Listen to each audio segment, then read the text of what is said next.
ವಿವಶವಾಯಿತು ಪ್ರಾಣಃ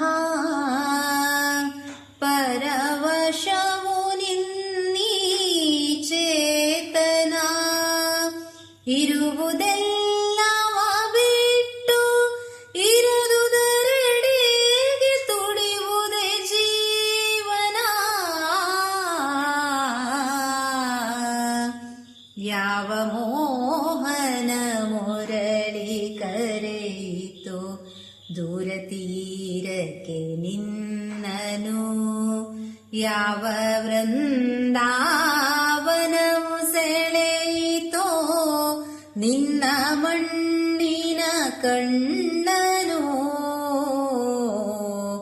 ಯಾವ ಮೋಹನ ಮುರಳಿ ಕರೆಯಿತೋ ದೂರ ತೀರಕ್ಕೆ ನಿನ್ನನು.